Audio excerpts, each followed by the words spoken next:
Welcome back to another edition to the Rich Rising podcast. I am your host, Christine Hummel, and I am joined with another special guest, Emma, who's a college student going back to college tomorrow. So Emma, welcome back to the show. You were on our show for the first time with the Rush Midwest podcast. So now you're coming back as we're staying in the theme of August of going back to school. So Emma, welcome back. And why don't you tell the audience a little bit about yourself? Hi, I'm Emma. I am a sophomore at the University of Wisconsin-Madison, and I am double majoring in biochemistry and Spanish. Awesome. And what year are you, Emma? Sophomore. Sophomore. Awesome. So what made you decide to pick that major, especially being a sophomore? That's a pretty decisive major. Have you always wanted to do that, or is that something that when you were a freshman you decided to declare? I think that growing up, I was really interested in like the science field and everything like that. And originally I watched Grey's Anatomy as a kid and I was like, oh my gosh, I have to be a surgeon. Like, this is it for me. Like, this is it. I'm going to med school. I'm going to be a surgeon. I want to be like Meredith Grey. Like that was the dream. And obviously you kind of look like her a little bit too, actually. No, I don't. I wish I did. That'd be great. I mean, she's like, I don't know. She's kind of a model, and she gets, McSteamy with her. So that's right. That plus, yeah. But I mean, going through high school, I was always really interested in like chemistry and biology and all this kind of thing. And then, I mean, it gets to the point where you're looking at colleges and like the kind of different majors they have to offer and the difference between like a Bachelor of Science and Bachelor of Arts. And I don't know. And I was really interested in biology and really interested in chemistry, but I was like, I feel like if I do just chemistry, it might be too hard. If I might do just biology, I might get too bored of it because I'm not that interested in plants and all that. And you get like really deep into that kind of stuff like later on junior and senior year. So I decided on biochemistry, and then I decided on Spanish because although I had this dream of going to med school, I kind of obviously, as I grew up, I realized that it's not just med school out there. Like there's a lot of different options, especially in the healthcare field. And so I looked into PA school, physician assistant school, which is an up and coming kind of industry now in today's world too. And it's equally as competitive as med school, but you only go to school for 2 years and then you're able to specialize in whatever you'd like. So I could still do surgery or anesthesiology or whatever I'd like to do, family medicine. And so that's kind of like the science background behind it as to why I'm majoring in biochemistry so I can go to PA school eventually, as it already has a bunch of the prereqs. And then for Spanish, that one kind of has a deeper meaning to me a little bit, only because although I love the language and I love the culture and I love everything about that, I also grew up like my first language not being English. Like I grew up with my family coming from a different country and everything like that. And I feel like in the healthcare field today, like it has become a little, I don't want to use the words corrupt because I feel like that is very subjective, but I do feel like the healthcare field today, like there is a lot of issues with like doctors not being able to connect with their patients enough. And I think the biggest way to connect with someone, especially someone you're trying to help or to heal or to operate on, is through language. So if I'm able to help more people just by knowing their language and being able to connect with them, especially in a scary setting, like a hospital room or a doctor's office, whatever it is, I feel like that would make the world of a difference. And again, growing up with a family that didn't really speak English, like going to those doctor's office and like seeing how they were treated just because a doctor couldn't understand them was something that like, I don't think I'll be able to forget, So it's like, that's something that I want to be able to change in this world and be able to kind of just reach more people. So that's my reason for Spanish. I do love tacos and salsa dancing and all that stuff too, but obviously there is a deeper meaning behind like double majoring in it. No, I love it. And there is a need. I mean, it's all about equality for healthcare, and language barrier is definitely that in rural communities. Reaching rural communities are both barriers of people getting access to healthcare and then understanding healthcare offered and accessible to them. Let's go back a little bit on your comment that English was not your first language. Your family came from a different country. So can you share where your family came from and what was your first language? And then when did you learn English and how did you transition speaking English? Yeah, I mean, so my family came from Lithuania. And my dad won the green card after him and my mom got married. And then they came here like 6 months after. And I mean, they came here like you see it in the movies, with the luggage and $500 in their pocket. Like that was all. And their whole goal was to kind of just come and make a better life for their future kids. And that's exactly what they did. And so I grew up learning Lithuanian. That's the only language that I knew and the only language that my parents knew. And obviously living here, they started to pick up on the language more. And stuff like that. And then I went to, and I read a lot of books. That was my number one thing is I love reading.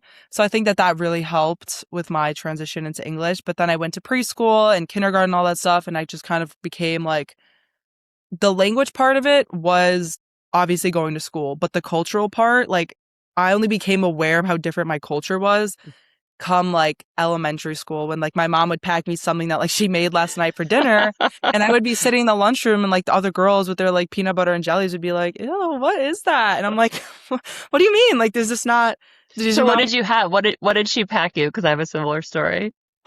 it's, I mean, it would be like, I mean, obviously a lot of the viewers or you will probably won't know it, but it'd be like Yeah. kotletas or plovas or Yep. tepelenas or something like that. And then like, obviously this is like comfort food to me. Like I loved it. Like the dinner was so good last night, but then like I became almost like embarrassed to like bring lunch. I'm like, Yeah. Mom, can you pack me like a ham and cheese sandwich? And she's like, what? Like, why? So, I Yeah. mean, And that ooh, was that's like, gross. And ooh, that's gross, by the way. And that's all like processed right, stuff where I'm making all this stuff from scratch, right? right, exactly. And my mom to this day makes it. And now, like going to college and eating the dorm food, I'm like, I can't Yeah. wait to come home and Yeah. eat your food. Like, yeah. So that I think the whole language thing kind of, the language barrier faded for me preschool, that kind of age.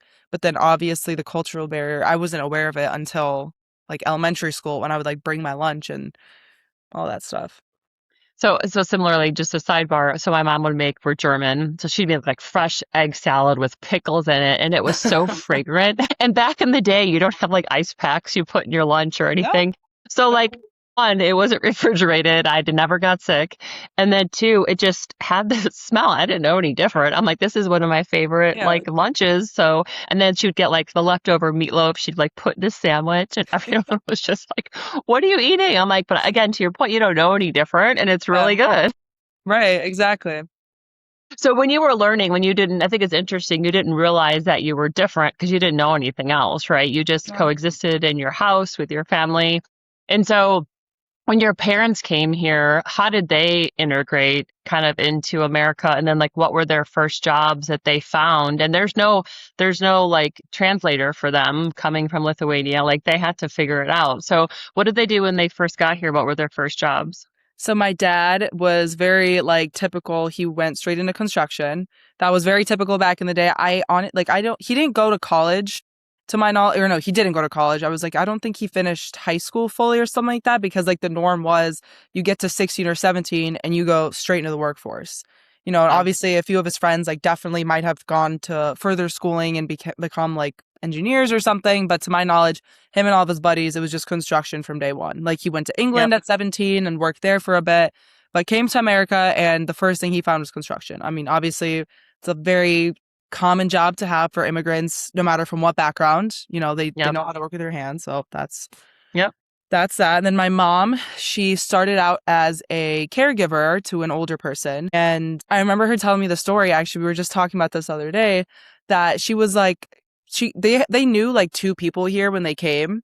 And so like those two people try to help them like find them jobs and stuff. And so their friend like told this older person's family that my mom was certified in caregiving and all this stuff and like that she knew how to do everything. And my mom went to school for civil engineering in Mm, Lithuania. So I mean, obviously she knew how to, pick the person up and wipe their butts, but she wasn't certified in any sure. way. And she didn't speak Yeah. English, so it didn't really matter to them. But that's what she did when she first came. But Oh. then later on, she got a job as a civil engineer in air conditioning and heating. And she worked there for about 16 years until COVID. And now she's Mm. a professional photographer for her life. And I'm actually in her Oh my studio right gosh. now, if you can't tell. Yeah, I know. The involvement That's is awesome. crazy. But yeah. So I was going to ask you, like, so are you the first generation then? Or Yeah. she went to school for civil engineering, so she went to college. So you're going to college here in America. Mhm. That's a big leap. Like you're going to major in biochemistry and Yeah. Spanish and all these things. So how do they feel about that? And like, do you feel comparing to like how your parents started out to where you're at today? That's a big leap. How do you feel about that? I think I'm very blessed and very grateful for where I am today because, I mean, going to a 4-year institution like Wisconsin, and I got a very generous offer from the school as well. Like, I am very blessed to be in the position that I am because obviously university isn't cheap nowadays at all. So that's something that's I'm very grateful to be in the position that I am. And, telling my grandparents from Lithuania, telling them that I'm going to school for 4 years, like that is something that is very unique about me. And I think that it's even more important to me because of the fact that like obviously my mom went to university in Lithuania, but then they come here and I grew up Yeah. without like any older siblings that knew how the system worked, any friends that knew how the system worked. My parents didn't know, my cousins didn't know. Like I was very much alone in like figuring it out, and then it was time to apply to college and I don't even know where to begin because again, I don't know how the school system works. I don't know how anything works. But it was like this my whole like school career, like I would have to figure out how to sign my own permission slips and all this stuff. Like I would just tell my mom where to sign, but like obviously I would have to go to the counselors and be like, is this right? Am I doing the paperwork right? Like I would fill out the paperwork. Like so the fact that I was able to like kind of build this for myself with obviously the support of my parents, like they have done Yeah. nothing but support me. But it's just, I mean, it's amazing and they're beyond proud of me. And that's all they talk about, to be honest. And they go and tell their No. friends from Lithuania that, their daughter's going to university and it's Well, a whole thing over there. So, yeah, and I think you need to give yourself a little bit more credit. I mean, yeah, you're blessed, but you also worked hard. It sounds like you don't just get a scholarship for anyone, right? So you obviously worked hard. You took your grades seriously. So there was a little bit of motivation on your end that got you to where you are today. So do you think that comes from your parents' work ethic? Because obviously everyone has an opportunity here to go to school and they're in the same school system, public, or if you choose private school. And so what made it different for you that you think that here you are going to University of Wisconsin-Madison, you have some kind of scholarship, you're majoring in like one of the hardest majors. So like how did you figure out how to navigate for yourself? And you didn't know what you were doing. You didn't ask your parents for help. So what was it in you that did that? And then I don't want to say if you can do it, why don't other people do it? I think for me, the biggest motivating factor was that, again, growing up, my parents didn't know how to access any of like the school websites or anything. They didn't know how to check my grades. Like it was very much like I had to be so, so disciplined. And my entire like thought process behind this is that if my parents sacrificed everything to come here Yeah. and build this life for us, like I live in a very nice suburban house with 2 dogs and a sister, like I'm going to university, like I have everything that I could possibly want in life. Like I am so blessed and spoiled. Why would I not work my butt off to try and Mm, like make them proud and like give them a purpose as to why they came? Because if they came all this way across seas, left their mhm, family and their lives behind, and then I mean, I just didn't put the work in for it. Like, what is there to prove that like it was worth it? Because they could have yep, stayed in Lithuania. They could have had a very comfortable life there. My mom would have been very successful in civil engineering there too. Like that would have been, that would have been the norm. My dad would have done construction. But then again, like my life quality there versus here would have been like so different.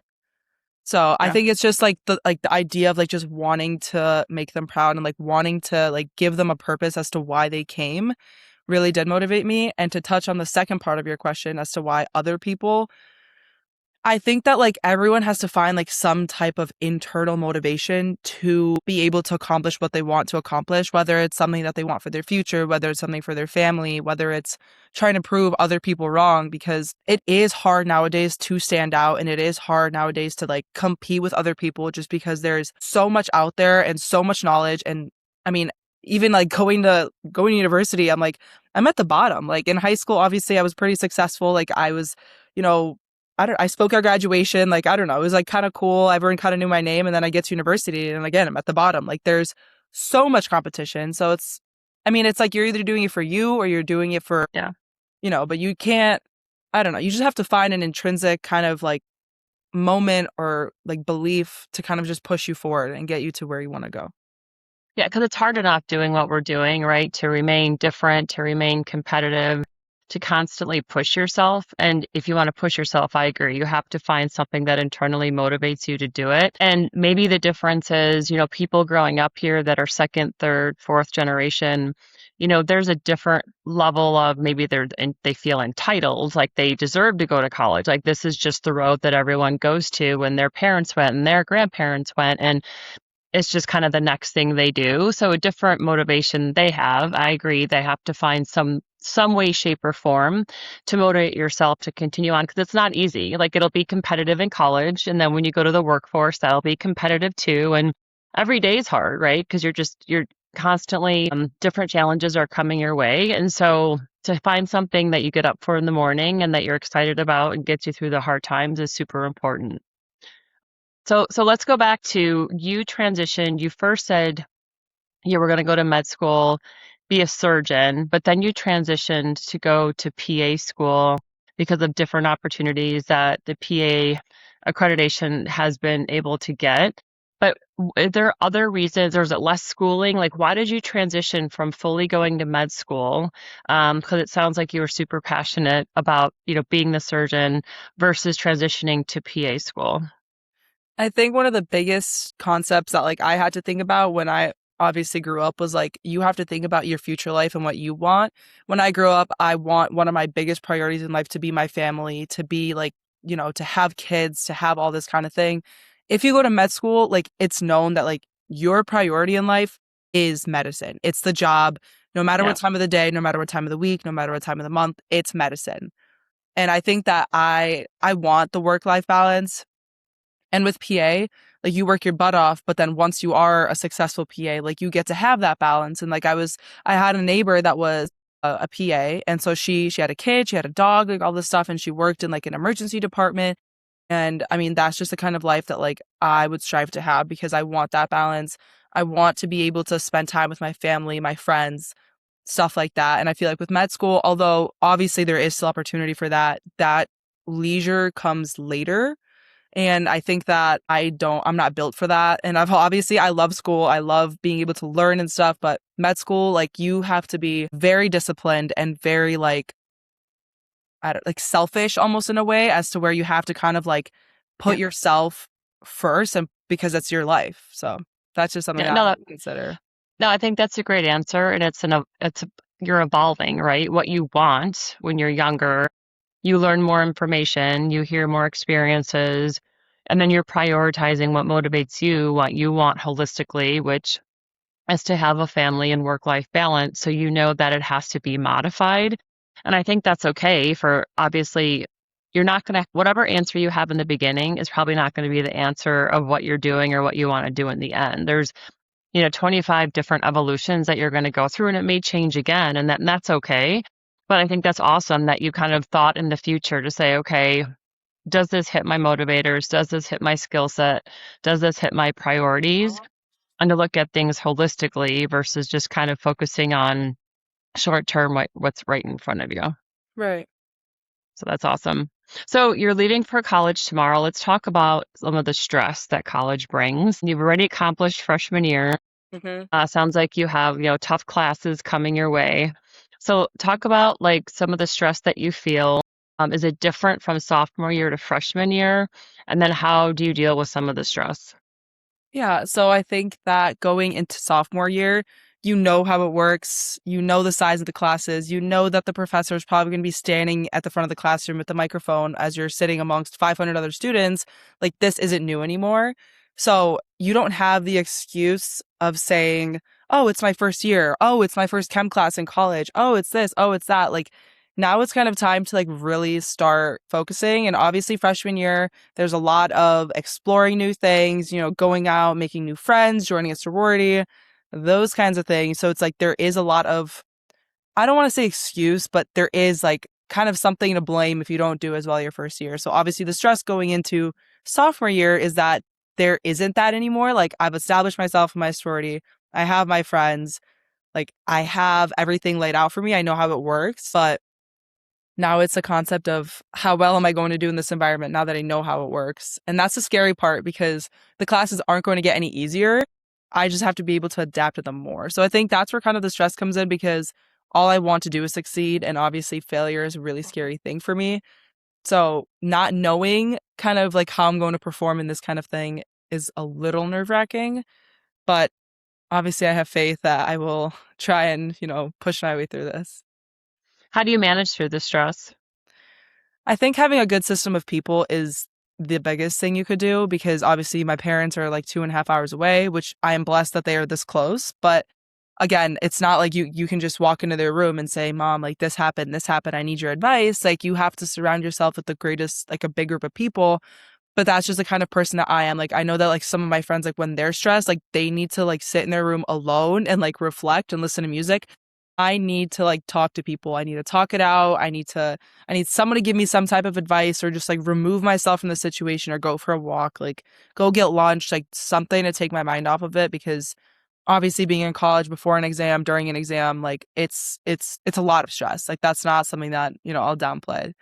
Going to university is stressful, but that's something that I think everyone has to figure out how to manage by themselves. Yeah. So do you think that, as you get more into college, sophomore year, junior year, you get into the classes that are more specific to your major?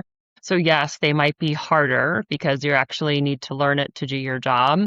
But are you more excited that you've kind of gotten rid of the general ed classes and you're like in all of your major classes? Yeah, 100%. I think that the general classes, like they were stuff that like you kind of already knew, kind of already learned from high school. So it was just kind of like repetitive. Again, a lot harder than any of the classes I took in high school for some reason, even though it was the same exact content. Like I could have taught the chemistry class that I was in, but then when it came to exams, completely different story. And so that was a mental block to get through too. But the general classes, obviously, they were very informative and they set a good base. But now that I'm moving into sophomore year, I think it's going to be more interesting to see how it's more tailored to what my interests are and how it's going to benefit me in the future.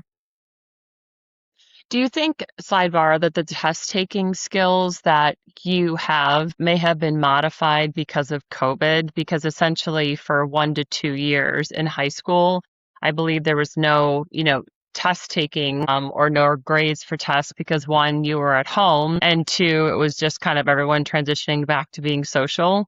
So, do you think that you would have been a different test taker if COVID didn't happen? If COVID didn't happen, I mean, COVID hit us more seventh and eighth grade. So all of my classes were just kind of like, I don't know. Again, like you said, like there wasn't a lot of test taking, which is very good for us because then we Hmm. went to high school and then obviously we were hit with the exams, but we still didn't Yeah. have finals until my junior year, which was interesting because Oh, obviously in wow. college you have finals. So that's something Yeah. that I don't Yeah. think prepared me as much because of the fact that the finals we had junior year were worth maybe 10% of our grade. You could still fail it and still get an A in the class. If I failed my final in college, like that would be a very different story. Right. So I think that that's the biggest thing that I say would like differ from like COVID versus like normal because of COVID we just didn't have those finals. And then senior year, obviously they didn't give us finals our Right. second semester because we were seniors. So Yeah. yeah. Yeah. Yeah. It's interesting. The different impacts that people that live in states that have went through COVID or had to be at home going to school, the things that maybe the way they learned was modified. Therefore, it's different going into a university. And you have people from all different states when you go to a university. So everyone's at a different playing ground at this point because you could come from a state like Florida where there was no COVID versus Illinois where there was COVID everywhere, right? So Exactly. yeah, it's just different, but it's a way again that you have to kind of overcome the different challenges and figure out how to navigate if you're not a good test taker or it was modified, how to get better at it. Hmm. So looking back to when you went into college, would you have done anything differently, knowing what you know now about college, where you're going, what you prepped for? Would you do anything different if you were to do it all over again?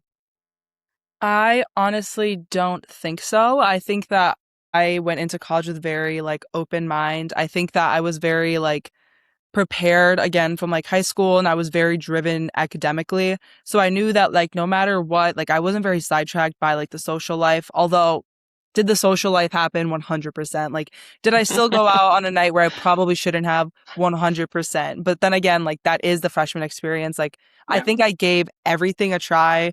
I think I tried to join a few clubs too, but that's something that I really want to focus on next year because my dorm was just so far from everything. But again, Yeah.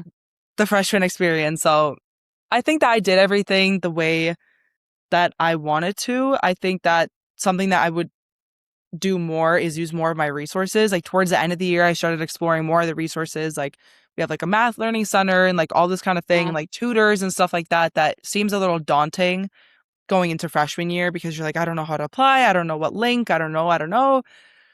So I think that going into sophomore year, I think I'm going to be a little less scared of this. And like, even like I'm more than willing to help freshmen like figure it out because I was in that same position. And I kind of had a similar position in high school where I was like a freshman leader or whatnot. So I think it'd be kind of fun to be able to do that again someday. For sure. It's funny, like it's the worst thing ever when you're in the moment, but then when you look back a year later, you're like, oh gosh, I got this. I can help other people. Like it wasn't that bad when you Exactly. kind of rise above it. So would you, someone coming into college, that maybe doesn't have an idea what they want to major in, they don't have an idea what they want their career path to be, but they know they want to go to college to, continue to learn and figure it out. What advice would you give them? Because it is very stressful. A lot of people do know their major when they start. There's a lot of pressure to declare your major early. But for someone that's still kind of trying to figure it out, what advice would you give them to explore to find out what's right for them? I think taking a lot of the general ed classes, you really do get a good feel of like what the classes are like. Like again, you're in a chemistry class and there's 500 students and you're learning about molecules when the professor's up there with the microphone. Or you take a business class, which I haven't taken, but again, the classes are a little smaller for some of the classes and you're in discussions and you're talking about econ and curves and graphs and all that kind of thing, which I couldn't tell you a single thing about, but I know a lot of my friends did. So it's important to really like take your general ed classes with purpose. Take a few like an ethnic studies class. Maybe you're more into like the cultural aspect of like academic, or maybe you're into more of like an English kind of thing. So I think the general ed classes, like a lot of people are like freshman year, whatever, like gen ed classes, kind of like we talked about, like it was a little repetitive. But then again, if you don't know what you want to do, like taking those classes seriously is something that like will help you figure out kind of where you want your next years to go. Yeah, that's great advice because you're always learning something. So take Mm. the opportunity if you have to take the class anyway, just see what you can get out of it. You'll always learn something in every situation.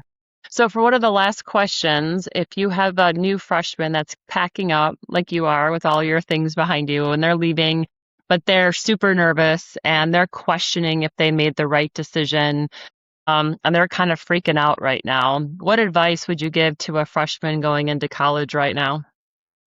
I think reminding the freshmen that every single person is in the same boat as you, as in like everyone is just as nervous, and to kind of remind every single person going to college, no matter what year you are, freshman or not, is that you never really know what's happening behind someone's doors.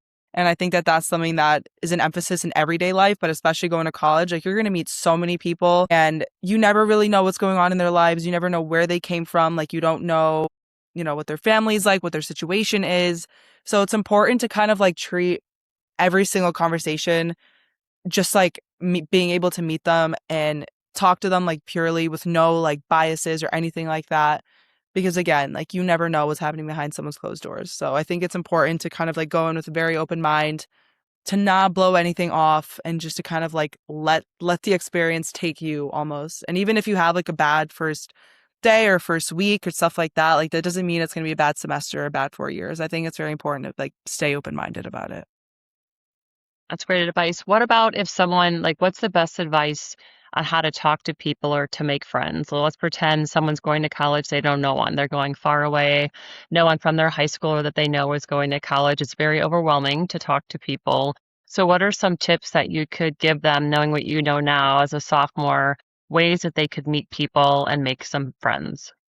Again, sitting down in class, like you look around in like the big lecture hall and like sitting down to someone else that's sitting alone or even with a group of people and being like, hey, is this your first day too? Like, what's your major? Kind of just like that kind of conversation. And then even being like, hey, can I grab your number? Like, we can study for our exam later, and like those kinds of friendships seemed like were very important to me because I was able to kind of like have not only have my friends, but then also have people that I'm able to talk to like in an academic sense too, and like really focus in on our classes with, and to not be afraid to, ask them how their day is or ask them what their major is, because again, everyone is in the same position, especially in those general ed classes. Like everyone is new, everyone's first day. And even if you were a shy person in high school, nobody knows that. Nobody knows who you are or what kind of person you were, or if you were the most popular girl or boy in the grade, or whether nobody knew who you were. Like, not a single person knows that. So it's like almost refreshing to have the opportunity to kind of like reinvent yourself. That's a really good point because it is a fresh start for most. Like you start from ground zero. No one knows who you are. There's no stereotypes. There's no past experiences,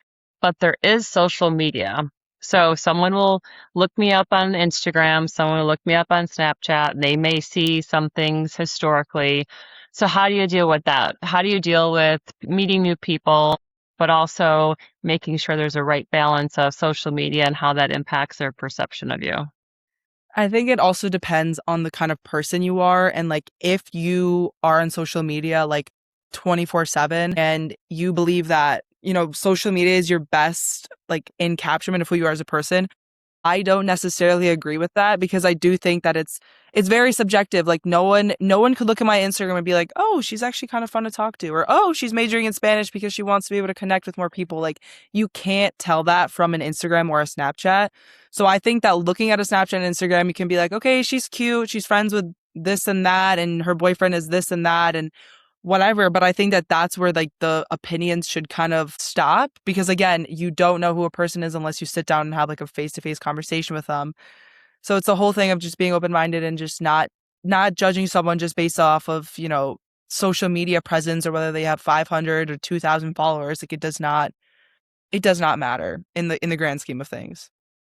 I think that's great advice, especially going into college. I know a lot of people are hooked on their social media, but now is the time to lift up and rise above the social media, interact with the people you meet. There's one time, one opportunity to meet new people, and this is probably your biggest opportunity to meet new people is when you go to college. And the friends you'll make here, it's an investment. You'll have those friends for majority of the rest of your life. So rise above the social media. I agree with you. Social media is probably not your truest friend. And No. you can meet a lot more people based on human connection and human conversation. So now take the time and do that. And it's hard, it's overwhelming, it's scary. But I think, Emma, you make a great point. Everyone feels exactly the same way as you do. Everyone is crapping in their pants. Everyone doesn't want to go out and be lost, not knowing where they're going on campus. It's new for everyone. So just kind of embrace it and talk to other people. I think Emma gives great advice today. So, Emma, thank you again for being on Road to Rising and sharing some of the college advice that you could give. Best of luck to you in your sophomore year. We'll be eager to hear your journey as you continue on. So, thank you, Emma, for being on the show. Thank you. So again, this is Christine Hummel from Root to Rising. It's a platform created for people to hear other people's stories and experiences, to learn, listen, and grow. Until next time.